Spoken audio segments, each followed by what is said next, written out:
He built a life of spectacle, designer smiles, savvy PR, and a story too good to check. Today, we trace the liar who became a lawmaker, the charges that unmade him, and the extraordinary hand that set him free. If you believe every story deserves a deeper look, hit like, subscribe, and let's get into it. Before we get lost in this wild story, I need to tell you something important. This channel is brand new, and right now, your support is everything. If you love gripping true stories told with depth and honesty, hit subscribe, tap the like button, and let's build something massive together. Seriously, you and I can grow this into a mega community, starting right here, right now. George Anthony DeVolder Santos arrived in the public eye already half made. He carried a resume that read like a crafted novel, Ivy League flair, Wall Street experience, a family mythology of escape and resilience. When he spoke at campaign events, his cadence suggested someone who had rehearsed conviction into charisma. Voters saw a fresh face, a bold voice ready to challenge entrenched elites. Volunteers remembered his magnetism, smiling at doorways, shaking hands, turning skepticism into applause. The venues were ordinary, union halls, senior centers, small cafes, but the energy felt cinematic. On stage, he performed a particular blend of vulnerability and steel, a man who could be insulted by the system one moment, and then cut apart the next with an anecdote about hard work and family sacrifice. That combination sold well in close elections. Beneath the tailored suits and confident quips, though, lived another pressure, the burden of sustaining a story. Small embellishments, first harmless and then habitual, accumulated until the life he presented required more invention than memory. Friends later said he loved attention. Staffers would recall how stories shifted slightly with every telling. The dynamic matters. Most political careers mix performance and truth, but in his case, the performance gradually displaced verifiable fact. The Triumph Night in 2022, confetti, cameras, a concise victory speech, looked on the surface like validation. But as the crowd dispersed, a different audience began to pay attention. Local reporters and online researchers noticing small mismatches in a biography that had been sold with the quiet confidence of someone used to being believed. By the end of the first chapter, the question is quiet but urgent. Could public life founded on persuasive storytelling survive deep verification? That question hangs like a slow storm front on the horizon. At first, the contradictions were small and easily footnoted. A university claim with an empty registrar record, a job title colleagues did not recall, an anecdote about family history that changed slightly across interviews. In politics, small inconsistencies can be explained away, or they can metastasize. In this case, they began to metastasize. A local reporter asked a question that would later be amplified, a simple request for verification, and found it harder to answer than expected. Online sleuths compared cache web pages and old campaign bios. Donors were contacted, and some expressed genuine confusion about whether they had been listed properly. Each minor contradiction that once might have been dismissed as spin became another piece of the pattern. As anomalies accumulated, energy shifted from campaign optics to methods of proof. Investigative reporters started connecting dates and receipts. Watchdog groups examined financial disclosures for entries that did not reconcile with bank statements. The House Ethics Committee opened lines of inquiry that moved the story into an institutional frame. For the public, the change was subtle. Where once there had been charisma and possibility, now there were questions and footnotes. Those footnotes, when strung together, would put political theater next to documentary facts, and the gap between the two would begin to look less like exaggeration and more like artifice. By the end of the scene, the mood has changed from curious to suspicious. The stage lights remain bright, but shadows around the edges reveal evidence that will not disappear simply because the curtains close. The investigative phase is where impression turns into documentary evidence. Audit trails, subpoenaed documents, and sworn declarations began to assemble a portrait that was far more patient and sensational. Journalists published spreadsheets of donations. Auditors requested bank records. Former staffers turned over emails that, once linked to receipts, suggested patterns inconsistent with public claims. Crucially, investigators focused on the fundraising, how donations were solicited, how they were recorded, and how money moved after it was received. when donors said they had not authorized contributions. That blow struck with particular moral force. This was not abstract financial mismanagement, but the alleged exploitation of people who felt they were helping a candidate they trusted. For white-collar investigations, the drama is often mundane. Timestamps, wire transfers, matching signatures. But when these elements are assembled methodically, they can create a compelling, court-ready narrative. Over months, the story shifted from political embarrassment to alleged criminal conduct. Prosecutors began to sketch out the details that connect repeated small deceptions into a pattern. The legal apparatus, subpoenas, interviews, data requests, did the everyday work of converting rumor into record. In public forums, the tone hardened. Where earlier there had been curious columns and skeptical tweets, now there were documents and sworn statements. By the close of the scene, the narrative has become prosecutorial. A once magnetic persona is now the subject of careful reconstruction, and the stage has shifted from campaign venues to formal inquiry. An indictment is the legal pivot that separates gossip from enforced accountability. For this story, prosecutors compiled an array of alleged conduct and presented it to a grand jury, which found probable cause to issue charges. The formal charging documents outline counts involving wire fraud and aggravated identity theft, connecting alleged fundraising misrepresentation, and the alleged misuse of donor information to personal benefit.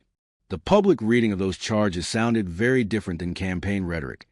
Dry legal language, bullet points of alleged acts, dates and behaviors that could be litigated under oath. The reaction that followed combined solemnity with spectacle. News programs contrasted earlier public smiling footage with the stark sentences of indictment. Supporters expressed bewilderment. Opponents felt vindicated. But behind the headlines, the legal world shifted focus to the slow work of discovery, witness lists, document production, and strategy. Indictment means a case will be prosecuted or resolved by plea. It signals that the state believes it has a viable theory and plans to test that theory in court. By the end of the scene, the bow has been drawn. The story is no longer merely one of reputation, but a criminal process, with the time and procedures of the courts now determining how the narrative will continue. The courtroom has an economy of its own. It reduces spectacle to procedure and demands a different kind of honesty. Before a judge, after months of investigation and negotiation, the defendant entered guilty pleas to wire fraud and aggravated identity theft. Plea hearings compress complex allegations into specific, adjudicated admissions. The defendant acknowledges certain acts and accepts legal consequences.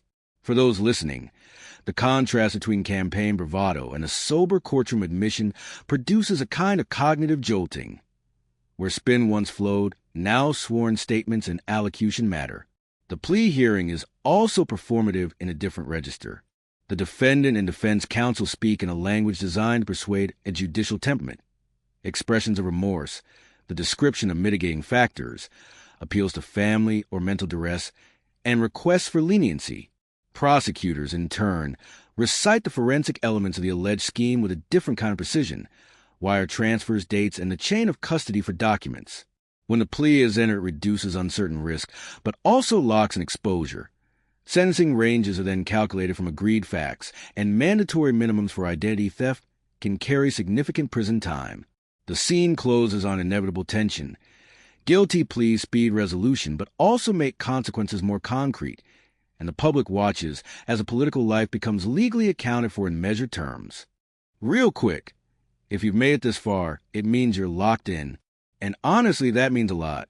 This channel is still small, but with your help, a like, a subscribe, even one comment, we can push this story further than the algorithm ever could. Join me. Let's grow this channel into something huge together. Sentencing day is a ritual of consequences. It translates moral outrage and legal proof into time and financial penalties. Victim impact statements, often soft-spoken but piercing, describe not just monetary loss, but a sense of personal betrayal. Prosecutors painted the scheme as systematic and ongoing. Defense counsel urged the judge to weigh mitigating elements and potential for rehabilitation. Federal sentencing guidelines provide a mathematical foundation, but judges also consider broader principles: deterrence, proportionality, and the maintenance of public trust. When the court pronounced an 87-month sentence, the result resonated beyond the individual. It was a public answer to the question of how the legal system will respond when an elected official is found to have engaged in sustained deceit. Along with prison time, the sentence included restitution and forfeiture measures intended to recapture alleged ill-gotten gains. For supporters and critics alike, the sentence forced a reckoning. The transition from campaigning to confinement had been formalized. Practically, the next steps were made immediate. Arrangements to surrender to a federal facility, counsel preparing appellate and clemency strategies, and the hollowing out a career that had promised reinvention. The gavel's fall marked the end of one chapter and the beginning of another, now written in institutional forms that demand patience and process. Reporting to a federal prison compresses a public persona into a routine governed by regulations. He arrived at a minimum security camp where the outward image of incarceration, a low fence, fewer inmates, belied the loss of autonomy that comes with confinement. Days are shaped by schedules. Wake-ups, work details for those assigned, control visitation, and limited mail.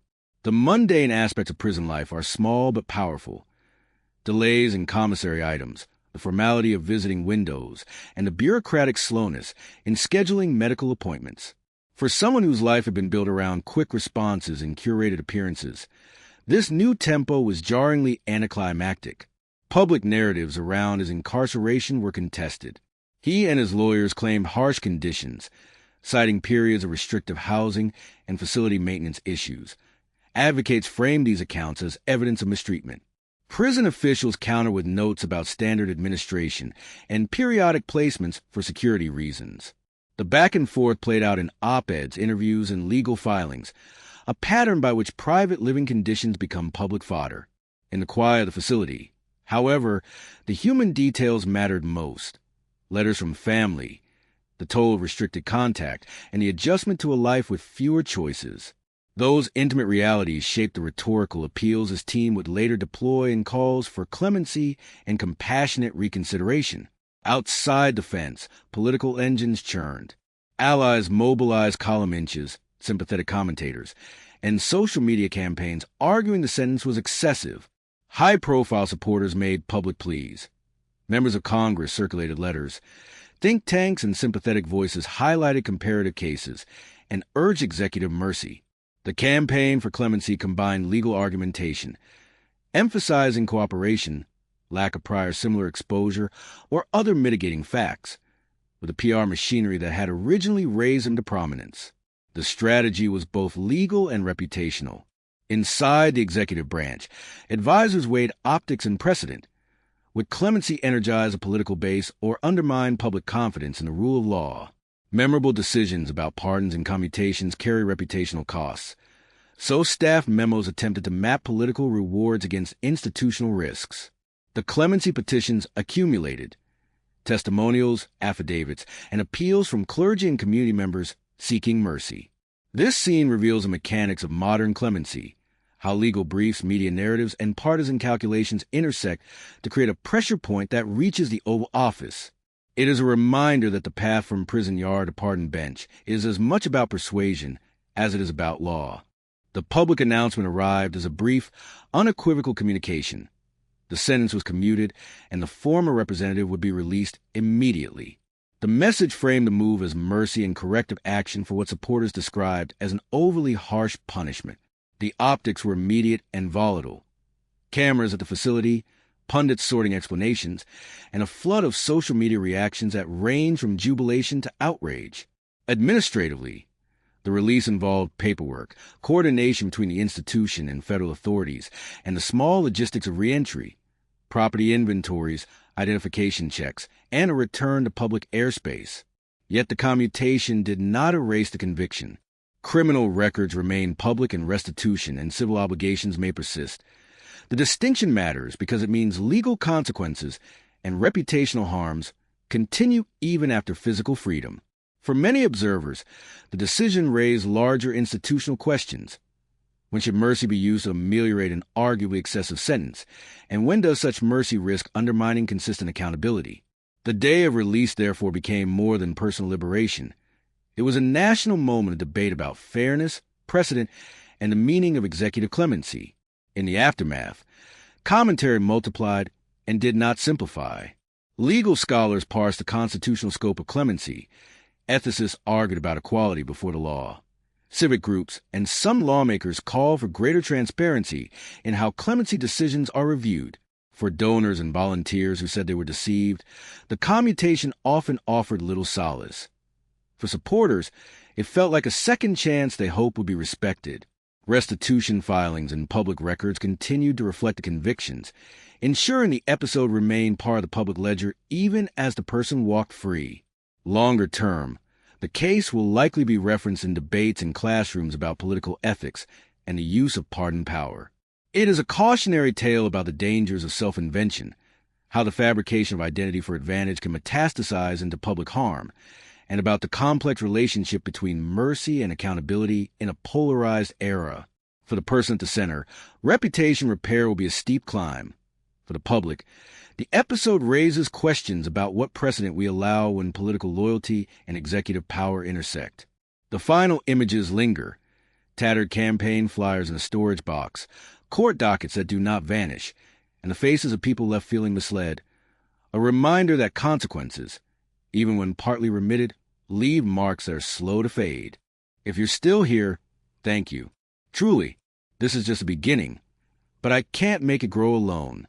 If you felt this story, if you want more deep cinematic investigations like this, hit subscribe, like, and share this video. Let's build this channel into a mega true crime hub. Not someday, but now. Together, we can make that happen. I'm counting on you.